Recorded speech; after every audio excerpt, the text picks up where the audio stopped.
Sisters, boys and girls. Diehard Six here.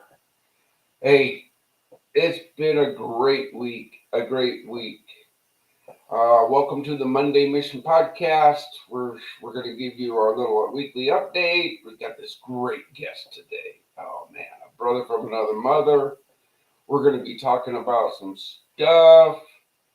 But first, let me get you a mission update. Right, Bob Rush is officially open to in-person events now. Wow, what a great day that was. I have to say thank you to all of our volunteers, all of our patrons. Your hard work, dedication got us to that point. This Saturday, we had our first fellowship breakfast at Bob Rush. Again, the volunteers, the patrons make that possible. The good note on that one was we passed our initial health inspection, but now we had to have our follow up where we prepared food and served food so they could see our processes, and we passed that. So that is just amazing. The people, volunteers, just stepped right up into it. Okay, on that, y'all know that we're working on facilities, but we also do other things. Okay, I've said in the past, and I'll say it again, the veterans we help when they're ready to tell their story, they will. But until then, we need your help. We need you to come on board with the mission, volunteer, become that monthly patron. That's the only way we're going to grow. But let me show you now our current monthly quote unquote events.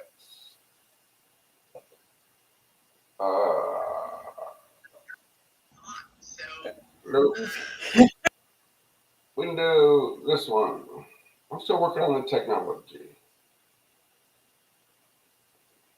All right, here we are. Come and break bread with heroes. We hold our fellowship breakfast. All are welcome to come, but veterans eat for free. Okay?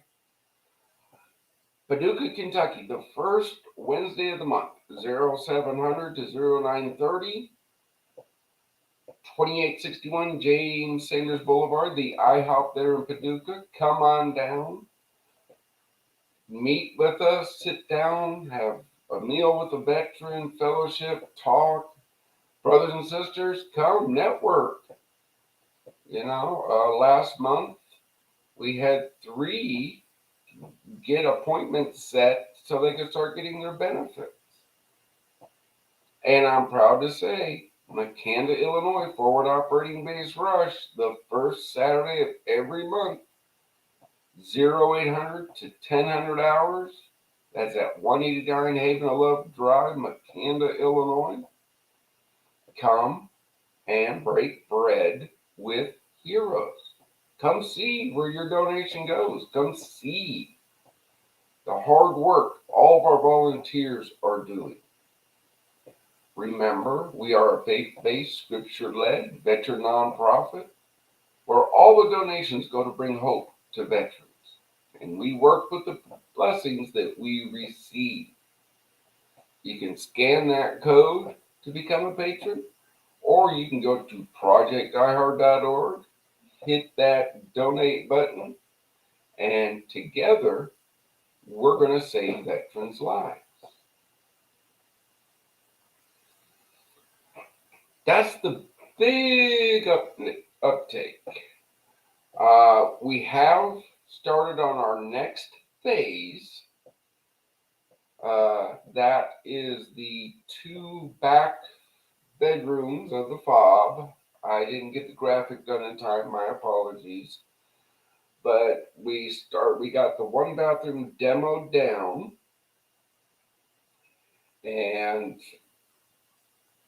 again, this is where your donation goes. We got people who tear it all out, but now we got to rebuild it. Our architects should have the final architectural drawing by the end of the week. And hopefully we'll get some video of that. Again, volunteer at projectdiehard.org. If you know how to video and you're in the McCanda area and you want to walk around and video, come on, bring it. Because I work with our people. You know that. I don't stand behind a camera and take pictures. I don't got time for that. But I guess that's how it is. Okay. We're still waiting on some commercials. But I think it's time that we bring in our guest. Matthew Mariner. Hello, brother. I didn't get your introduction ready. But hey, we're good. How you doing, We've son? been talking with Matt for about 2 months now, right?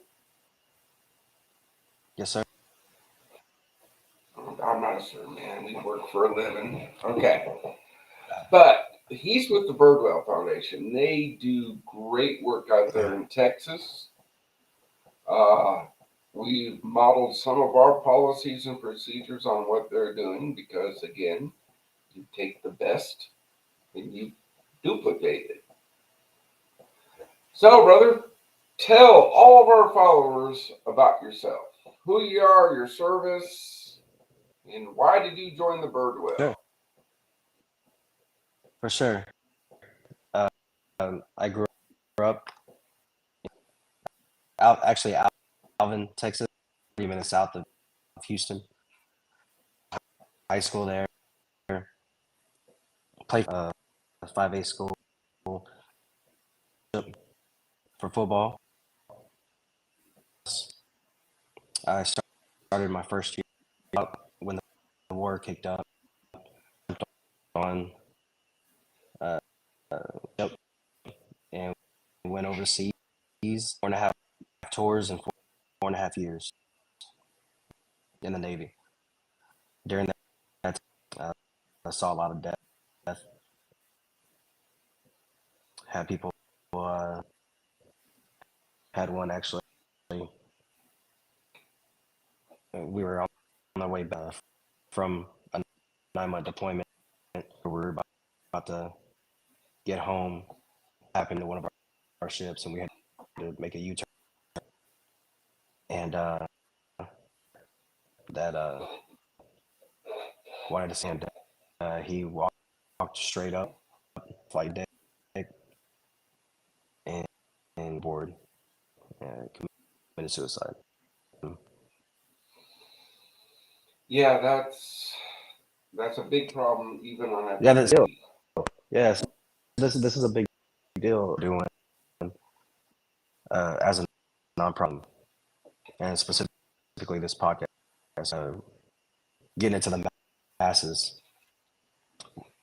The more written word we do, the more we're out there, the better community gets together. Our veterans, first responders that end up getting PTSD from domestic violence, whatever. Putting that word out there and letting people what trauma and what symptoms, spot it out and get them the help that they need here for, man. You know, and specifically for veterans, uniforms, but in our body. And it, uh, it, it so yeah, so that's Your audio's coming in and out, brother. Oh, sorry about that. It was a little bit now. It was getting worse, so that's why I brought it up. Your story is important.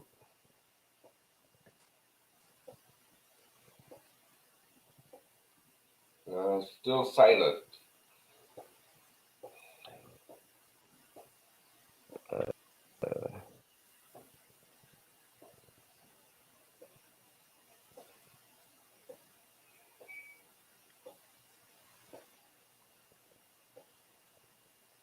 us know. It, how does it say? You're coming in broken and distorted. Okay. Give me 1 minute. Let me switch ear. Okay, that happens. That happens. Uh, Technical thing. Remember, we do this stuff live. This is a live feed, so it's hit and a miss on what we get. Here we go.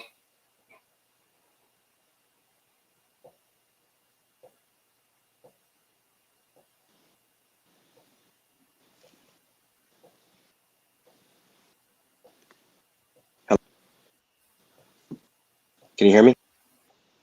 Got you now. Hear me now? We got.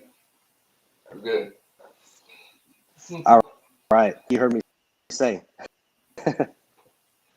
Oh, we got bits and pieces. Navy tours. Had a guy walk off the ship. Yeah, and the importance of what we talk about all the time.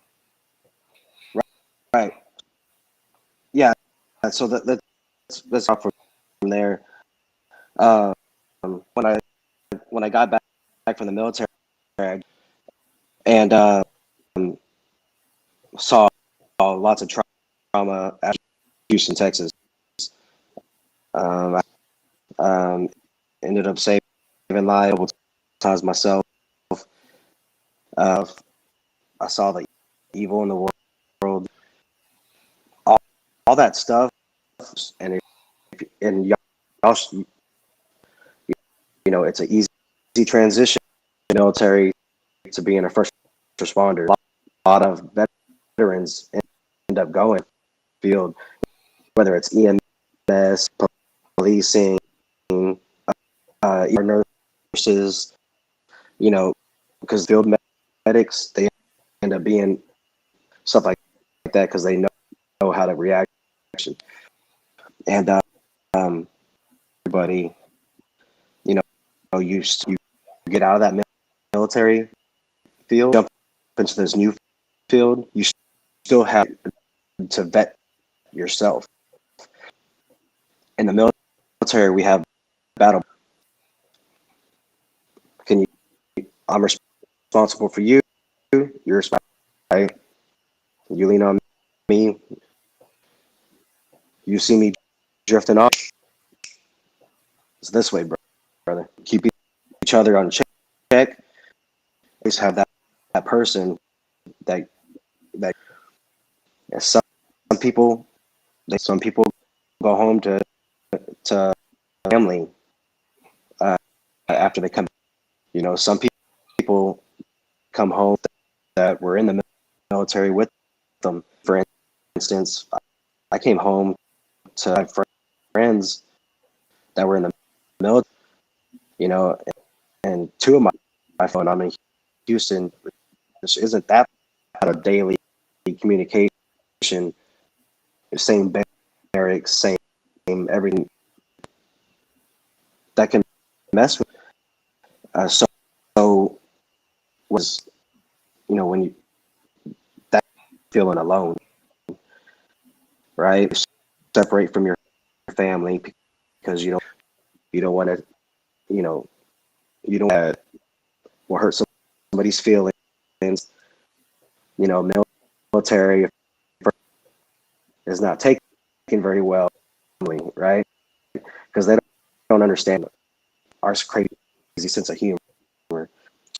There's a lot of different things, man. People how to transition to the civilian side because it is a lot.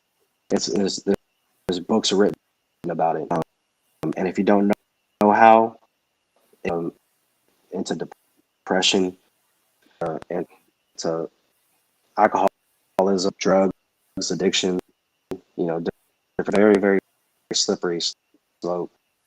Little trauma as a first responder, and the only reason why I treat them, um, you're not getting called of their life, right? The worst times of their lives. Well, that you had in the military, and seeing more trauma on a night. And if you don't out to handle yourself, to have somebody or to have people to weekly basis, even a monthly basis, stuff unloaded off of you. That kid that got sexually that compacted got cut off some a kid's head, that shooting that destroyed a child, that shooting the lady, that didn't go well. Older dad sat there and watched you try to help her. Like, all that adds up, and whenever you first respond, getting the police called, all this little stuff, it's because built up. It's like a go water, and all the trauma, more water. If you don't steadily onto somebody else, to other people, even if your dad, as long as they're understandably, let it be another first that's been through it. That's the biggest upside support person, because if cup's going to overfill your spouse, or you're going to end up and you're going to do something that is your life, and that's where a lot up in jail. Yeah, that leads to a couple points of discussion on Die Hard's end, because I got a lot of people, how come you don't help first responders? Well, we do, in a roundabout way. We specialize in the veteran, but yeah, most veterans go into the first responder field. I applaud firemen, police officers, right? Non-veteran ones that just step up, right? They serve just like everybody else. But I can't relate to them. Just like Right. they can't relate to us, We can say, Right. oh yeah, gruesome ambulance scene, but there's that difference. That is very true. And our foundation, I think, is we separated it very, very well to where a 1-800 number, it's a tip line. It's, if anybody's in crisis, veteran or friend, and we can immediately, who we're dealing with it. Is it a veteran, and is it a veteran who's now a first, or is it a first responder? You see what I'm saying? And we can nationally that. So like, so for last week we had a guy call in. It was a first responder, got in a shooting, and talked to somebody. Well, I'm been in multiple shootings, and I've taken a lot of fit for him, right? I could understand the difference, of taking a life. Period. What would eat people up here? Just the guilt of taking a life. A veteran support him with that, right? The only difference is this is on land. This is on his soil. On his soil, this was done 2 miles his actual house. Area he patrols, in front of a family member. It's this coming in play whenever you're dealing with first problem. But there are you can attach it to actions can sit in on the same different ways that they're going through by us as responder, right? Like that they can take from that and themselves with that, and it works really good in group settings off everybody else because of that. Well, I couldn't either. Did you might want to try it? This helped me, right? It's amazing what they do whenever they're in a group set. It's amazing. Oh yeah, again, that's right now. We have the facilities at Bob Rush. We're like saying, come on, use it. We got this great day room. Come on, use it. Come on, brothers, sisters, get together. You know, I we'll make sure the door's open, the heat's on. Come on, sit down, get a cup of coffee, talk. Right? That's part of our thing. Uh, yeah, this is As again. long as God, I'm sorry, I cut you off. This is why people, whether you support the Birdwell Foundation or you support Project Die Hard, we're all helping, right? Veterans. They took it on the mantle of first responders. Hence, this is why we're talking about bringing their resources to us and our resources to them. But there's stuff we got to work out, but this is teamwork. This is how we work together. There's not one organization that can do it all. Right. And so with the Birdwell Foundation, we do bow hunters. Um, pure support for veterans. The main thing that we assist with. So I have a camp Valor before, um, but we have had a couple officers go through it, but geared for veterans, and it's from and off the field, transit where they can go home after the house facility, and they learn how to deal with their symptoms to them.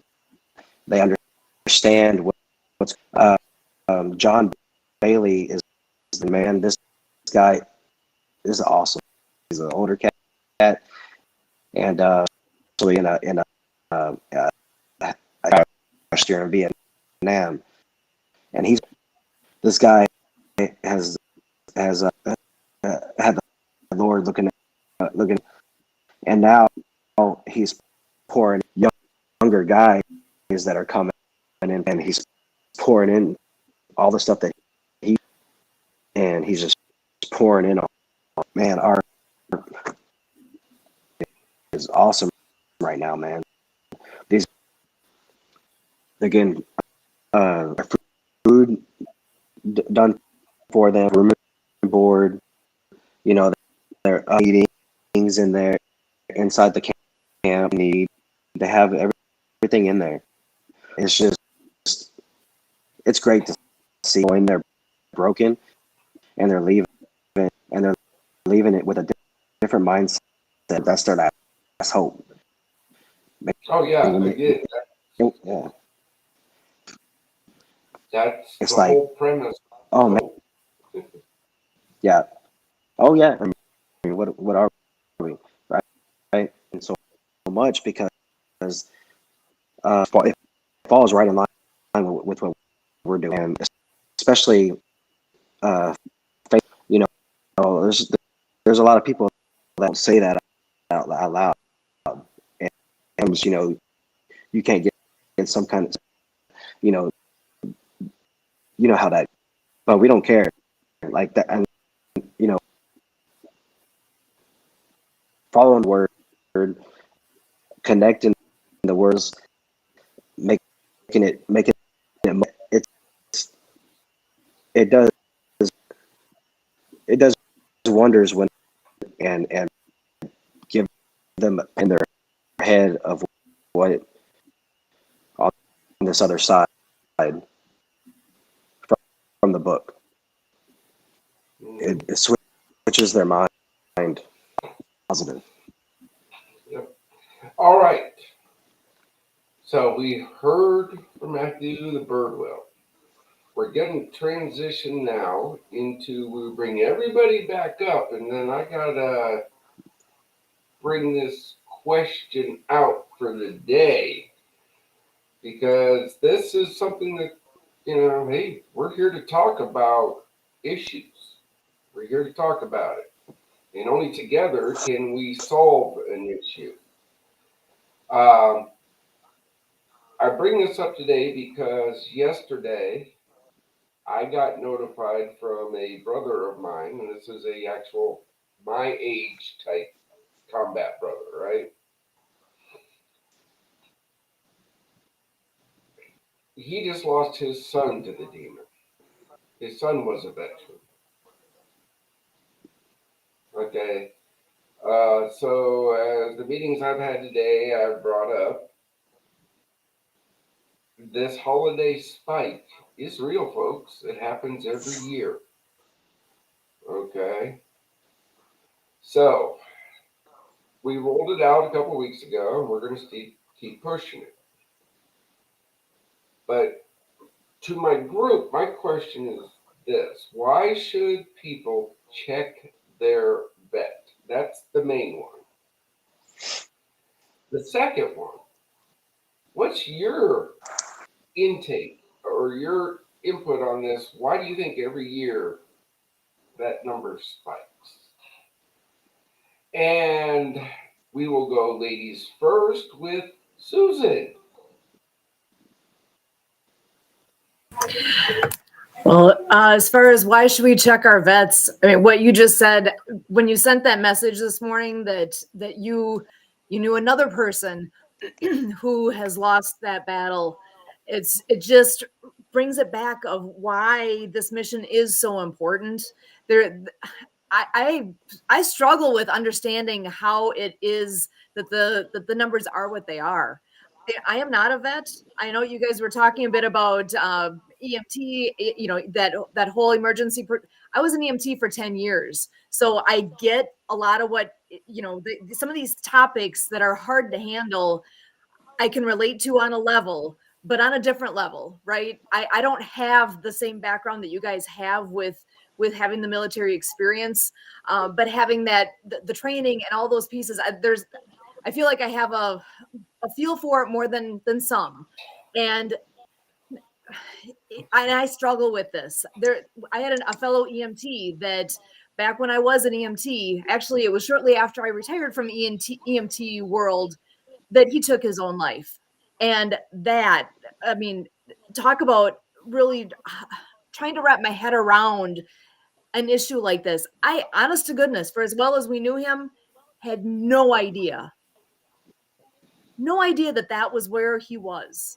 And that's where, yeah, check on the people, check your vet, check on people, because you don't know, you don't realize, and really that connection and being able to talk to them when they need it, check on them. This holiday season is a tough time when people find themselves either alone or facing family that maybe there's things going on that, again, we don't know about, and they maybe don't want to have to deal with. There's whatever that is, check on them, reach out and make that connection. Yeah. So let's lead to part two. What is your input? Why do you think every year we get this spike in this number? My take on it is that whole piece where you have to think about either you're alone, maybe you don't have family and friends that you can lean on and connect with during the holidays, and you're finding too much alone time. I know it's something that I've talked about before, where whose voice do you get to listen to the most? It's that one that's in your head. Whatever that voice is that's talking to you all the time. It might be positive, it might not be. I mean, we're our own worst critic all the time. And if you start going down a path in your mind where it's not a good one, that's where talking to somebody or somebody giving you that call, that text can pop you out of that, can remind you that, oh, okay, yeah, you got to get out of those thought cycles. They can be there. We've all been there at some level, and you got to not allow yourself down that road. And easier said than done sometimes, right? So when you have too much time to just sit and think, that can be a problem. And taking time to volunteer, to do something different, that for me has been a big piece in my life. I get so much out of that. Like for on Thanksgiving, if you don't have somebody to connect with yourself, find a way to reach out and be the volunteer, and to be able to be of service to others, because that can make a massive difference. So I personally, I think it's just having that too much time to think and go the wrong direction in our own thoughts, that I think is a big piece. Cool. You see, different takes, folks. This is why we do this podcast every week. All right, Jennifer, what's your answer to that two-pointed question? Well, my understanding as to why it takes a jump, a lot more suicidal, at least attempts, if not success, in the holiday season is because often it's at the end where a lot of us who have been putting off medical care need to get it in the last bit of the year, or we'll have to meet our deductible again. So, like for me, this season has been where I've had a lot of medical treatments or multiple years of surgeries that then cause the new year to start hard because I can't do whatever's my normal activities as a result of the limitations that come with surgery. And it could be different people that have different types of treatments, so we often put off all year long until at the end we've got to do it, or we'll have to meet our deductible again. And then I know that other things cause the season of the holidays to be more difficult, whether it's incidences that are by accident, or it's, say in my case, I lost 3 family members this year. So this will be my first Christmas without 3 different family members that I lost in just the first 6 months of the year. So that's going to be unique for me, is to be like, how will I go to this group family dinner or time out and not think about that dad that would have been there if it was a year ago, or the aunt or the uncle that were close relatives. So personally, I have to admit, yes, I was struggling with depression. Even a week ago, people could see a difference in me compared to where I took the initial step to say, I need to see my psychiatrist. I need to ask for help. And then I did what she said, which is taking action to take my medication in the new dosage that she prescribed and in obedience.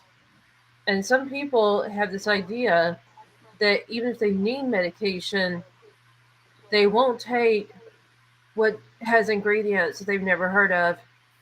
There's a stigma about taking psychiatric meds and other medications is putting bad toxins in our body. And it's the idea that because there's stuff we don't recognize, like, say, apples or whatever, that they're chemicals, as opposed to something that has been researched over so long, it's been proven to work. That's why insurance covers it. So there's different stigmas in addition to the trend of, like I said, with insurance and other things, like first time seeing times that you don't have those certain family members. But there's a lot of different causes as to why it spikes in this season. Okay. So then our marketing thing of check your vet, how important is that? Well, it's very important, especially for those of us who are not vets. And we are kind of the accountability partner of different vets. Like in my case, it's my little sister and her family. And she just this year took on a adopt a child thing where they sponsor the funding for expenses for a homeless girl. And so for her, that meant this year adding that daughter to who I give presents to. So that means with me, that's more financial stress, but it's also a warm welcome of, hey, a new family member. I want to meet you. So family dynamic, families have changed, stressors, financial, all that stuff. That's a good reason for this fight. All right, brother, it's up to you now. Let's have this discussion. Why check your vet, and what's your input? Why this number spikes every year? Yeah, and um, and on explaining that you did a really good job that I was gonna go over, and I want to yeah, that's the what will do that is because they feel to them um, their brothers and sisters in arms with family members that they're with family members that have a kind of action they're with don't understand what their head right now, and they don't want to piss anybody the wrong way, right? It's a big deal. Um, with COVID, we just had that big that right there, veterans during that because and now they're told that they can't go outside and things, and it's like it it um it sure there's attention span, and they probably dove into that and drugs, and um we have a lot of veterans that we attended picked up a lot of bad habits during that time. They couldn't do a lot of stuff, you know. They're comparing their life, um, people, meaning like, okay, my brother and sister are time with their family, you know, you know, all I have are these when I was overseas, and they,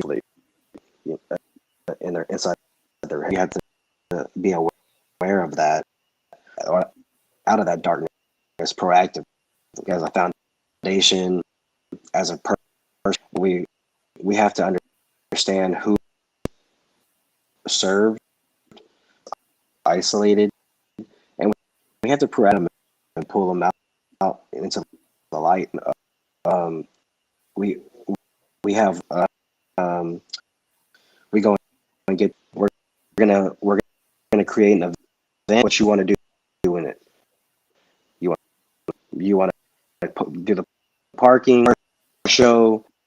What do you want? That's that you get veterans from the local VFW something, and we'll create our and the funds will go to veterans or to facilities that they're in, or whatever they want to donate to in the community.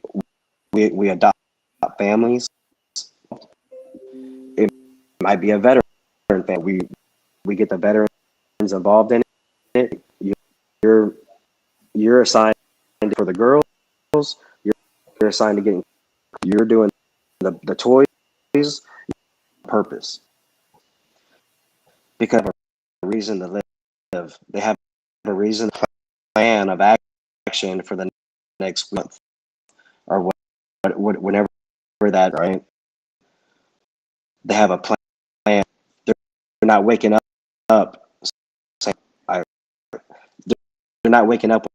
They're waking up with a plan of action, and it's up to get together and make that. As let's face it, these guys are not right. They don't like. They don't like. They don't like doing as leaders of the community are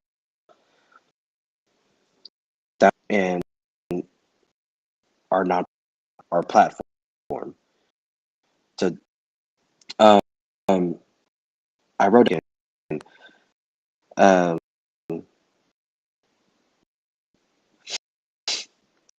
the biggest thing is y'all's nonprofit. Y'all have a list of attend to. Y'all take their names, phone numbers. So those lists is that list for people a certain amount of days proactively reach out in a couple months. Reach out, retouch that days, and just because you never know, man. Some of them, you know, some of them will be back out again, you know, and the ones that are doing okay, you see what you just went. Let's duplicate that with somebody that's going through. Duplicate that. You somebody else through it.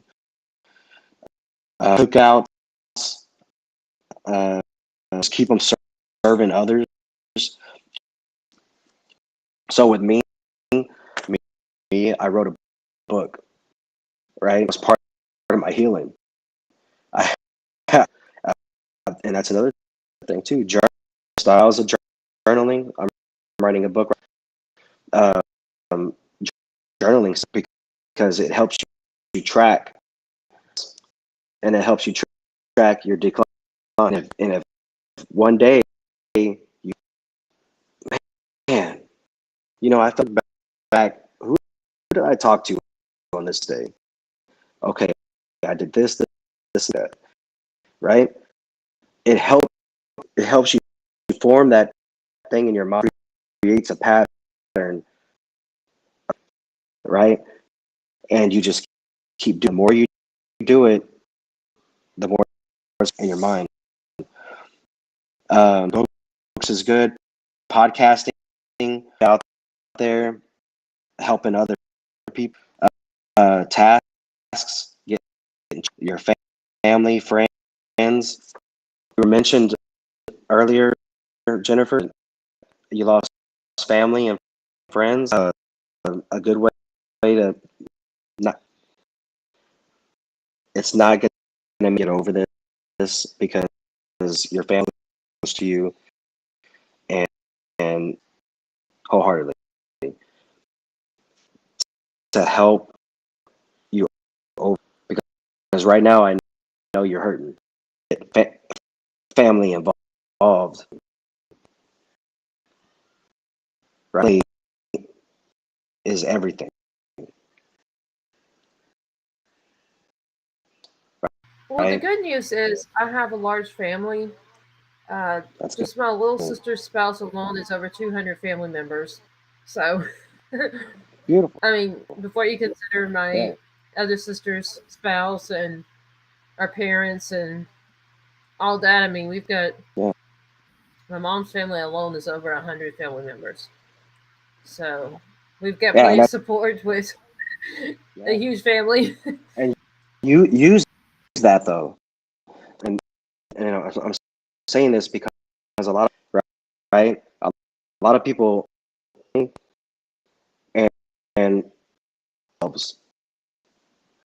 right, they don't want to be around family because of members that passed away. It doesn't have to be that way. Bring it And closer that is to a you. common struggle. That's a common struggle But personally, I'm a social butterfly, which is why you see I help with the podcast with Project I Heard. I love being Yes, in front ma'am. of cameras. I love socializing. I love being the center of attention, so I do public speaking and all that. But when it comes to my social life, I love just getting out there. Whether I'm going to the gym, I'm going to a coffee shop, I'm going to a store. I just love getting out there and socializing with the general public that I somehow interact with, whether it's waiting in line at the cash register or being in the same workout at the gym. We book the same one and happen to be in our spots that are next to each other or in front of the other. And that's just where my ever blooming social network is always growing. In addition Yeah. to, I mean, a lot of us who are business owners and business people, we grow our company by networking. So it's another way Yep. to constantly be growing our social support system, whether it's business connections or it's personal level. And if you look at it, history, we're we're that people would travel and hunt because we would support each other, help you see, maneuver, help. It, it's and our families are packed. Our business is a pack that we stay with your pack and you have that support system. Never try to isolate yourself away from. I wanted Well, to I think touch. it's not just Go ahead. staying with our pack, but letting our pack grow and adapting to changes. Because, like, if you were to talk to me now and after talking to me back before I had brain surgery, you'd realize, even as big as my social group was, I have no contact with any of those certain people. I have a whole new support system. And my new one is better fit for me because sometimes we get ourselves around people who aren't good for us. They pull us further down. So that's where you don't want to necessarily stay with your pack versus to grow, find better opportunities, and then kind of filter through to transition with time. Because at that time, I Yes, couldn't ma'am. understand what was so unhealthy about those certain support people. And then now looking back, I'm like, how did I not see this? And so now I have a larger support system, but also there are actual people who are positive, encouraging, who have missions I can help with, and so much more that makes me feel valued, important, versus the others would typically drain me down because they would insult me based off the fact that I had mental health, that I was worthless and not worth living. And that's something I wonder if veterans struggle with because of the stigma to having mental health. Oh yeah. It's so common to have those after being in service, whether it's PTSD that's so common, or it's depression, it's anxiety, it's paranoia or phobias. So many things can come Yep. out of such degrees of fear and dangerous experiences where your life is actually on the line. And you're not, say, over exaggerating a wreck in a car, right? Hey, Okay, that's so what perfect that you brought that up. Because you're reacting to a situation. That's all it is. That situation, not everybody goes through. You're acting the way you're reacting. well, this is so true. Okay, my answer to these is pretty simple. Why check your vet? Because if you don't, you're wrong. But you know me, I'm the blunt up front guy, right? But the reason it's happening is these are great points, folks. These are great points. Listen to this. Check your vet. My thing is this: a veteran will self isolate. We know this for a fact. Okay, that's what we do. We don't like crowds. Maybe because our last crowd, somebody blew themselves up in. We don't do those things. But to our brothers and sisters out there, when you go to your tribe, to your annual holiday party, don't get suckered into, oh, just have one drink. No, because that's going to lead you down to those dark thoughts.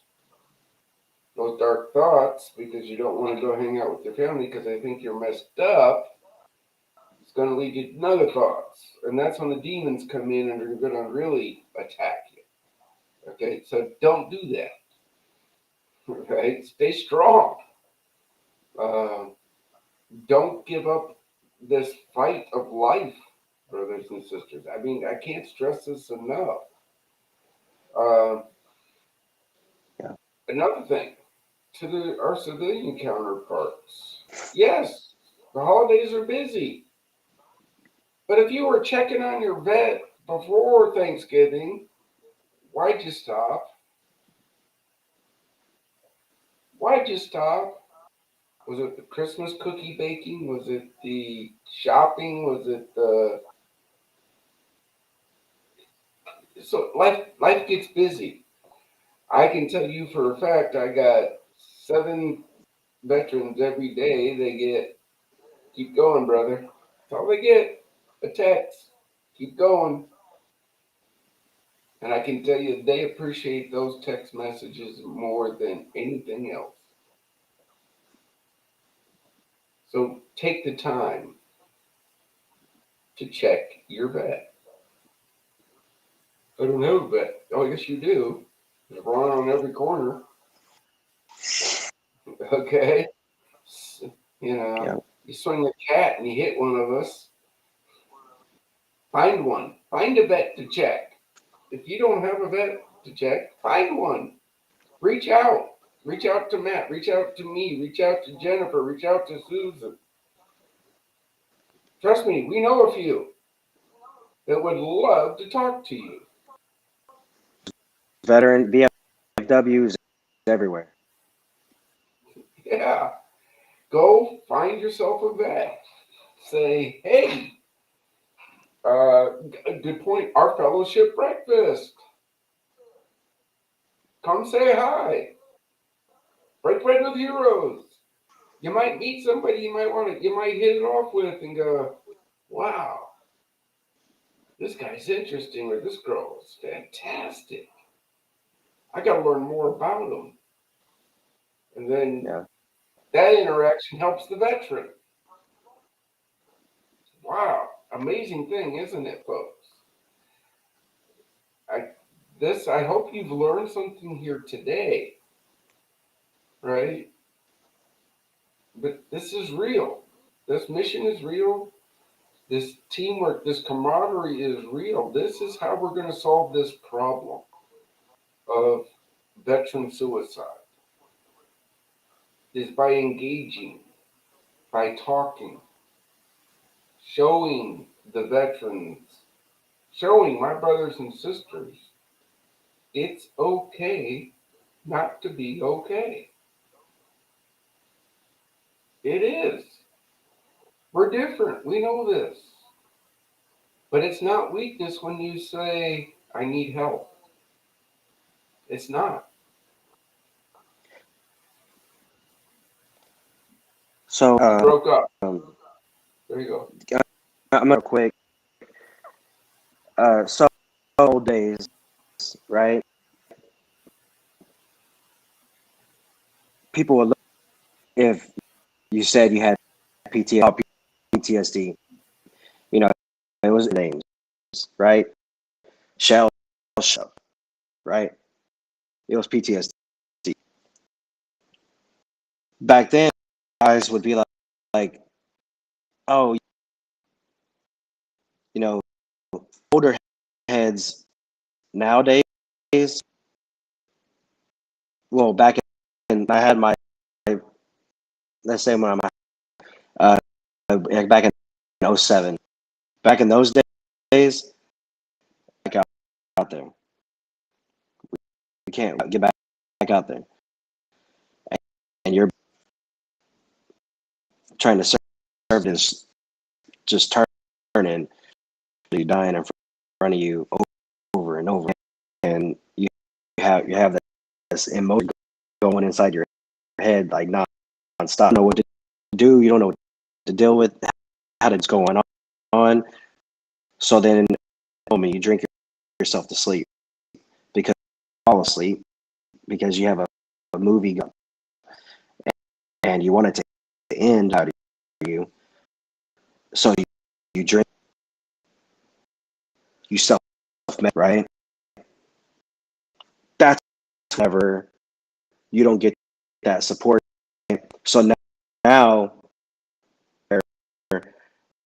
written words, books, all now giving us awareness. Hey, look, people are killing themselves, right?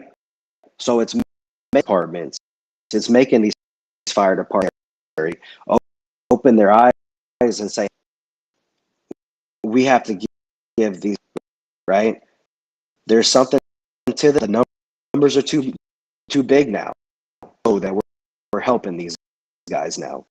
Now things are starting to turn to, oh no,